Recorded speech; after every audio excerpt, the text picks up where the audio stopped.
नमस्कार मित्रांनो, मराठी बोली या चॅनलमध्ये तुम्हा सगळ्यांचं स्वागत आहे. तर आज बाई तुझा आशीर्वाद या मालिकेचा आजचा 5 जूनचा भाग खूपच धमाकेदार झालेला आपल्याला बघायला मिळणार आहे. कारण आजच्या भागामध्ये दांगटांच्या घरी बाईचा आशीर्वाद लागलेला असतो. आता मात्र सुलू थैमान घातलेलं असतं. अवनीला हे सगळं बघून धक्काच बसतो. पण आता राजाच्या भावांचं प्रेम आणि धोंडी अण्णांची विनंती यामुळे आनंदी आता राजाच्या घरी राहण्याचा निर्णय कसा घेणार हे सगळं आपल्याला बघायला मिळणार आहे. तर आजच्या भागामध्ये सुरुवातीला आता इथे अवनी राजाला म्हणू लागते, हे तुझ्या शेजारचे लोक आहेत का आणि हे नाचताय का? त्यावर लगेच राजा म्हणू लागतो, नाही नाही मॅडम, हे शेजारचे नाही, हे आपल्याच घरचे आहेत. तेव्हा अवनी म्हणू लागते, हो, आणि मग यांचं काय चालू आहे? त्यावर राजा म्हणू लागतो, मॅडम, आपल्या लग्नाबद्दल कळलं वाटतं, म्हणूनच एवढी सगळी तयारी केली, एवढा सगळा तामझाम झालाय हो. अहो नाचताय ते, त्यांना खूप आनंद झाला असेल माझं लग्न झालंय म्हटल्यावर. त्यावर अवनी म्हणू लागते, तू डोक्यावर पडलाय का? आपलं लग्न खोटं आहे ना, मग हे सगळं डेकोरेशन हे सगळं करायची काय गरज आहे? त्यांना जाऊन सांग, हे लग्न खोटं आहे, जा पटकन उत्तर. त्यावर लगेच राजा म्हणू लागतो, नाही सांगू शकत, नाही जमणार मॅडम, कारण लग्न खोटं आहे हे आपल्याला माहिती आहे, त्यांना कुठे माहिती आहे? त्यावर लगेच अवनी म्हणू लागते, 1 मिनिट, पण आपलं लग्न झालंय हे त्यांना कोणी सांगितलं? तू सांगितलं ना, बोल राजा. त्यावर राजा म्हणू लागतो, नाही मॅडम, अहो मी नाही सांगितलं हो. तेव्हा अवनी म्हणू लागते, खोटं बोलू नकोस, तू सांगितलं ना? त्यावर राजा म्हणू लागतो, मॅडम, अहो माझा फोन बंद होता हो, अहो मी त्यांच्याशी कॉन्टॅक्टच केला नाही, मग मी कसं सांगणार?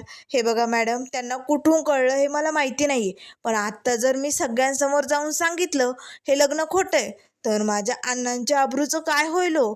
सगळे लोक छितू करतील हो. नाही नाही नाही, आत्ता ही वेळ नाही आहे मॅडम, आत्ता आपण नाही सांगू शकत, नाही जमणार. त्यावर लगेच अवनी म्हणू लागते, तुला जमत नसेल ना तर मी जाऊन सांगू का? तेव्हा राजा म्हणू लागतो, मॅडम असं नका करू, माझ्या अण्णांसाठी, माझ्या भावांसाठी मला असं करून नाही जमणार. त्यावर लगेच आता मॅडम म्हणू लागतात, अरे मग काय करायचं? तुझी बायको बनवून मी घेऊ का? त्यावर राजा म्हणू लागतो, मॅडम, हे बघा शांत व्हा, पॉझिटिव्ह विचार करा, सगळं काही ठीक होईल, प्लीज मॅडम, हे बघा शांत व्हा, डोकं असं शांत ठेवून विचार करा. आता राजा आपले डोळे बंद करून आता विचार करू लागतो. अवनीने आता आपले डोळे बंद करून शांतपणे विचार करायला सुरुवात केलेली असते. तर इकडे अण्णा सगळे भावंडे आत्ता गाण्यावरती मस्त डान्स करत असतात. त्याच वेळेस यशोदादा बाजूला जातो आणि लगेच नमीला खुणावतो. आता नमी धावत येते. अहो काय इशारा करायले मला, घरात एकटीला बोलवताय? त्यावर लगेच यशोदादा म्हणू लागते, गप्प बैस, तुझ्या मनात नेहमी तेच का ग, जा त्या पायलला पण बोलाव. तेव्हा लगेच आता पायल आणि पाण्या येतात. त्याच वेळेस आता नमी म्हणू लागते, काय करायचंय, कशाला बोलावलं? तेव्हा यशोदादा म्हणू लागतो, अरे आपल्या घरी नवीन सुनेचं स्वागत करायचं आहे ना, मग ते औक्षण करावं लागेल ना, त्याचं ताट करावं लागेल. आणि नमे, तू गावातून एखाद्या बाईला घेऊन येते का औक्षण करायला?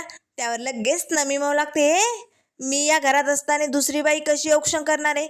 मीच करणार. तेव्हा पायल म्हणू लागते, हो मोठ्या जाऊबाई, तुम्हीच औक्षण करा. त्याच वेळेस आता यशोदादा म्हणू लागतो, बरोबर करा, पण चला लवकर तयारीला लागा. आता मात्र लगेच पायल आणि नमी दोघी औक्षणाच्या स्वागताच्या तयारीला लागलेले असतात.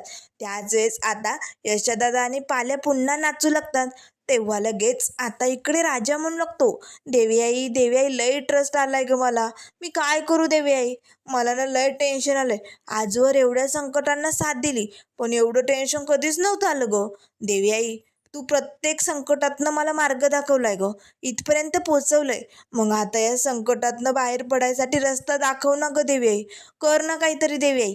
त्याच वेळेस आता अवनी मनाशीच म्हणू लागते, राजाने स्वतःचा जीव धोक्यात घालून माझ्यासाठी एवढी मोठी रिस्क घेतली, माझी एवढी मदत केली, मग मला त्याची मदत करावीच लागेल. उपकार म्हणून नाही, पण त्याने माझ्यावरती विश्वास ठेवला, मला एवढी साथ दिली, म्हणून मला त्याच्यासाठी हे करावंच लागेल. तेव्हा लगेच आता राजा म्हणू लागतो, मॅडम आता काय करायचं? त्यावर लगेच अवनी म्हणू लागतं, ठीक आहे, मी येते तुझ्या घरी, पण फक्त आजचा दिवस उद्या सकाळी त्यांना सगळं खरं खरं सांगून टाकायचं. तेव्हा राजा म्हणू लागतो, ठीक आहे मॅडम, आजचा दिवस, उद्या मी सगळं खरं खरं सांगेन. आता लगेच राजा गाडी चालू करतो. आता गाडी आशीर्वाद घरासमोर येऊन थबकते. त्याच वेळेस धोंड्यांना सगळी भावंड गाडीसमोर येऊन उभी राहतात आणि एकटक आता हात जोडत अवनीकडे बघू लागतात. सगळ्यांना इतका कसा आनंद झालेला असतो, अगदी भारावून गेलेले असतात. अवनी आता सगळ्यांकडे बघू लागते. त्याच वेळेस आता इकडनं सुलू आत्या मात्र खूप भडकलेली असते. दत्त्या आणि सुलू आत्या दोघांना काय करावं काही सुचत नाही. रागाने असे लाल झालेले असतात. त्याच वेळेस आता अण्णा ओरडतच म्हणू लागतात, लागला माझ्या घराला बाईचा आशीर्वाद लागला. त्याच वेळेस आता लगेच राजा त्यांना खुणावतो, बाजूला व्हा, बाजूला व्हा. आता पटकन यशोदा दरवाजा उघडतो. अवनी आता गाडीतनं खाली उतरते. अवनी मात्र या सगळ्या भावंडांकडे बघत असते. त्यांचा उत्साह आनंद खूप भारी असतो. त्याच वेळेस आता राजा म्हणू लागतो, चला मॅडम. तेव्हा अण्णा म्हणू लागतात, एक मिनिट थांबा रे, अरे हार आणा ना. अरे यशा, आपण हार आणलेच नाही, हार आणा, जा पटकन धान्या हार घेऊन ये. तेव्हा राजा म्हणू लागतो, अण्णा गाडीत हार आहे. आता यशोदादा पटकन ते हार आता राजा आणि अवनीच्या हातात देतात. तेव्हा राजा स्वतःच आपल्या गळ्यात हार घालणार. तेच अण्णा म्हणू लागतात, एक मिनिट थांबा. आता अण्णा आणि सगळी भावंड समोर आता घरासमोर जाऊन उभी राहतात आणि म्हणू लागतात, राजा हे बघा, आम्ही तुमच्या लग्नाला नव्हतो ना, त्यामुळे तुमचं लग्न कसं झालं हे आम्हाला ठाऊक नाही. तुम्ही एक काम करा, आमच्या समोर एकमेकांच्या गळ्यात हार घाला, म्हणजे कसं तुमच्या लग्नाला आल्यासारखं वाटेल, हो की नाही. आता अवनी आणि राजा एकमेकांकडे बघतात. राजा अवनीला खुणावतो, माझ्या घरच्यांसाठी. तेव्हा अवनी आता तयार होते. त्याच वेळेस आता सुलवात्याच्या नाकावर टिचून आता राजाने अवनीच्या गळ्यात हार घातलेला असतो. आता अवनीनेही राजाच्या गळ्यात हार घातलेला असतो. जोरदार दिशी फटाक्यांची आतिषबाजी केली जाते. जोरदार दिशी फटाके वाजत असतात. राजा आणि अवनीची आता घरात एंट्री होतच असते. पण आता नमी, पायल लगेच औक्षणाचं ताट घेऊन येतात. थांबा थांबा, आता तुमचं औक्षण केलं जाणार आहे. आता लगेच नमी मस्त आता डोक्यावरती ओढणी घेऊन आता नवीन सुनेचं औक्षण करायला समोर येते. आता मात्र अण्णा लगेच गाणं म्हणू लागतात, लागला लागला दांगटांच्या घराला बाईचा आशीर्वाद लागला. आता मस्त गाणं सुरू असतं. त्याच वेळेस आता भडकलेली सुलवात्या नमीकडे रागानेच बघू लागते. नमी आता समोर येते आणि म्हणू लागते, वा वा, लय भारी सुनबाई या, राजा एक नंबर भारी. आता नमी लगेच औक्षण करायला सुरुवात करणार. तेच आता ही सुली येते आणि पटकन दिशी औक्षणाचं ताट असं वरती ढकलते. आता मात्र औक्षणाचं ताट खाली पडलेलं असतं. आता लगेच सुलवात्या नमीला ढकलून खाली लोटते. बिंडोक आहे का तू, अक्कल नाही तुला. अगं या फालतू लोकांशी काय संबंध आहे तुझा, इथे येऊन तू औक्षण करते त्यांचं. चल निघ, घरी निघ, तुला ना मी सोडणार नाही. तेव्हा लगेच आता धोंड्यांना समोर येतात, तुला आमचं सुख बघवत नाही म्हणून आली मधी काटा काढायला. त्यावर लगेच आता दत्त्या म्हणू लागते, त्याच वेळेस अण्णा म्हणू लागतात, ABCDEFG. तुला काय वाटलं, तुलाच जास्त इंग्रजी ती. काका आहे ना तू राजाचा, काकाच्या नात्याने ये ना मग. अरे पोराच्या सुखात सामील हो, त्याला आशीर्वाद दे. पण नाही, तुम्हाला आमचं सुख बघवत नाही ना, त्यामुळे निघायचं इकडनं. तुझ्यापेक्षा इंग्रजी जास्त मला येते, फूट चाल इकडनं. तेव्हा सुलवात्या म्हणू लागते, अण्णा बघून घेईल, तुला मी बघून गेला. तेव्हा लगेच अण्णा म्हणू लागतात, बघ चाल निघ इकडनं, सांगितलेलं कळत नाही. आज आमच्या आशीर्वाद घराला बाईचा आशीर्वाद लागलाय, चल निघ. तेव्हा सुलवात्या लगेच नमीला ओढतच घेऊन निघालेले असतात. त्याच वेळेस यशादादा म्हणू लागतो, सुलवात्या अगं थांब ना गं, आज आमच्या घरात एवढा आनंदाचा दिस आहे आणि घरात बाई माणूस नाही ना औक्षण करायला, म्हणून नमीला सांगितलं होतं. खरं तर हे सगळं तू स्वतः करायला पाहिजे होतं आत्या, पण प्लीज असा राडा नको ना गं करू. नवीन सुनबाई आली. त्यावर लगेच आता सुली म्हणू लागते, मला ना हे सगळं करायची हौसच नाही आहे, तुम्हाला काय करायचं ना ते करा. नमे तू घरी चल. आता सुलवात्या नमीला ओढतच घरी घेऊन जाते. त्याच वेळेस आता यशादादा म्हणू लागतो, अण्णा अण्णा तुम्ही शांत व्हा बरं. अण्णा रागाच्या भरात आता लगेच बॉटल घेतात आणि दारू पिऊ लागतात. अवनी मात्र या अण्णांकडे बघत असते. त्याच वेळेस आता लगेच यशादादा म्हणू लागतो, तुम्ही ना हे मनाला लावून घेऊ नका. म्हणजे कसं आहे ना, या सुलवात्याला ही असली भानगड करायची सवयच आहे, तुम्ही नका मनाला लावून घेऊ. तेव्हा लगेच आता राजा म्हणू लागतो, हो द्या सोडून. हे सगळ्यांना असंच चालू असतंय. आमच्या अण्णावरून दिसता तो कडक, पण आतून अगदी नारळासारखे सॉफ्ट आहे. त्यावर लगेच आता पाण्या म्हणू लागतो, हो कसं आहे ना, आमची सुलू आत्यानं एक नंबरची भामटी बाई. तेव्हा राजा आता पाण्याला खुणावतो, गप्प बैस. त्याच वेळेस धन्या म्हणू लागतो, हो तुम्ही इग्नोर करा, चला आपण औक्षण करून घेऊया. आता लगेच पायल म्हणू लागते, थांबा, औक्षण आता उंबऱ्यातच होणार. तिथे मोठ्या जाऊबाईंनी स्वागताची तयारी केली की नाही, चला तिकडे. आता सगळेजण इकडे उंबऱ्याजवळ आलेले असतात. तर इकडे आता अवनीच्या घरी मात्र अवनीचे बाबा खूप भडकलेले असतात. सगळे पाहुणे मंडळी जमा झालेले असतात आणि हा मोटू मात्र तिथेच गरके घालत असतो. तेव्हा लगेच आता स्वाती म्हणू लागते, बाबा अवनी त्या ड्रायव्हर बरोबर पळून कशी जाऊ शकते? हे शक्यच नाही आहे. माझा ना विश्वासच बसत नाही. त्यावर लगेच आता मोटू ब्राऊन सर म्हणू लागतो, विश्वासाचा शब्द शोभत नाही तुमच्या तोंडून. विश्वासघात केलाय तुम्ही माझा. माझं लग्न मोडलं. मला सोडून तुमची ती अवनी त्या फालतू ड्रायव्हर बरोबर पळून जाते काय, तुमच्या नाकावर टिच्चून. आणि तुम्ही चंद्रकांत देशमाने म्हणत इथे हातावर हात धरून उभी राहिलात. काही करू शकला नाही तुम्ही. आता मात्र विवानचा अवनीच्या बाबांना खूपच राग येतो. त्याच वेळेस स्वाती म्हणू लागते, बास विवान, तोंड सांभाळून बोल. हे बघ, आमची अवनी अशी नव्हतीच. तिला तिचं स्वप्न पूर्ण करायचं होतं. मग ती त्या राजाबरोबर का लग्न करून पळून जाईल? हे शक्यच नाही. तेव्हा लगेच विवान म्हणू लागतो, झालं, शक्य झालं. चंद्रकांत देशमानच्या डोळ्यासमोर लग्न केलंय तिने. आणि हे आम्ही लय मोठे, आमची एवढी पावर तेवढी पावर करत ना डोळे फाडून बघत होते ते लग्न. माझी वाट लावली तुमच्या पोरीने. एक नंबरची भामटी पोरगी आहे तुमची. तिचं ना त्या ड्रायव्हर बरोबर लफडं होतं, एका ड्रायव्हर बरोबर. आता मात्र लगेच अवनीचे बाबा म्हणू लागतात, बास आता मी एक शब्दही ऐकून घेणार नाही. आता जर थोबाडातने एक शब्द जरी काढला ना विवान, तर मरून जाशील तू. मारून टाकेल मी तुला. आता विवान घाबरतो. त्याच वेळेस आता लगेच अवनीचे बाबा हात जोडतात. हे बघा, तुम्ही सगळे इथे आलात, मी तुमचा आभारी आहे. पण आता हा सोहळा संपलाय. आता हा सोहळा इथे नाहीच आहे.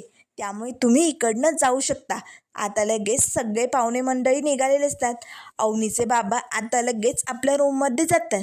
त्याच वेळेस अवनीची आई रडू लागते, स्वाती अगं हे सगळं काय झालं गं? अवनी अशी का वागली? तेव्हा लगेच आत्ता विवान म्हणू लागतो, नाता रडत बसून काही फायदा नाही आहे. तुमच्या पोरीने ना अब्रू घालवली, तुमची पण आणि माझी पण. माझ्यासारख्या टॅलेंटेड पोराला सोडून त्या फालतू ड्रायव्हरशी लग्न केलं तिने. तिला लाज नाही वाटली? सांगत होतो पोरीला आवरा, तिला डोक्यावर चढवू नका, पण नाही, माझं ऐकलं नाही ना तुम्ही. मग आता पळा, तुम्ही पण जा पळून तुमच्या पोरीसारखं. आता लगेच अवनीची आई रडतच म्हणू लागते, स्वाती मी यांना आजवर एवढं खचलेलं बघितलं नाही गं. मला खूप टेन्शन आलं, मी जाते असे म्हणताच अवनीची आई पळतच वरती जाते. त्याच वेळेस आता हा मोठू म्हणू लागतो, जा तुम्ही पण पळा. पळ कुठले. तेव्हा स्वाती म्हणू लागते, बास विवान, आता लय ऐकून घेतलं. आमची अवनी अशी नाहीये, त्यामुळे आता तू निघ इकडनं, जा. आता लगेच मोटू आणि त्याचे आईवडील तिकडनं निघालेले असतात. तर इकडे आता उंबऱ्यात येताच पायल म्हणू लागते, चला आता मी तुमचं स्वागत करते जाऊबाई. आता औक्षण करताच आता त्यांच्या डोक्यावरती फुलं टाकून मस्त इथे औक्षण झालेलं असतं. त्याच वेळेस धोंड्यांना डोकावून बघत असतात. सगळे भावंड खूप खुश असतात. आता इथे धन्या मात्र मस्त फोटोशूट करत असतो. त्याच वेळेस आता लगेच यशोदादा म्हणू लागतात, चला आता या आतमध्ये. तेव्हा पायल म्हणू लागते, 1 मिनिट थांबा, तुम्ही असे नाही येऊ शकत. तेव्हा लगेच आता पाण्या म्हणू लागतो, थांबा. पाण्याने आता मस्त प्रवेश करण्यासाठी कलश आणलेला असतो. आता अवनी मात्र राजाकडे बघू लागते. त्याच वेळेस पाण्या म्हणू लागतो, आता या माप ओलांडून या वहिनीबाई. तेव्हा पायल म्हणू लागते, 1 मिनिट आधी नाव घ्या. तेव्हा अवनी म्हणू लागते, अवनी. त्याच वेळेस आता यशोदादा म्हणू लागतो, हो अवनी नावे ना, मस्त या. तेव्हा पायल म्हणू लागते, 1 मिनिट भाऊजी, अहो नाव घ्या म्हणजे उखाणा घेऊन आमच्या भाऊजींचं नाव घ्या, तुमच्या नवऱ्याचं. तेव्हा लगेच आता राजा म्हणू लागतो, पायल 1 मिनिट, त्यांना खूप थकल्यात ना, त्यांना असं उखाणा वगैरे नाही जमणार गं. हे बघ, त्यांना नाही जमणार, मी घेऊ का त्यांच्या वतीने? तेव्हा यशोदादा म्हणू लागतो, तू कशाला घेतोय?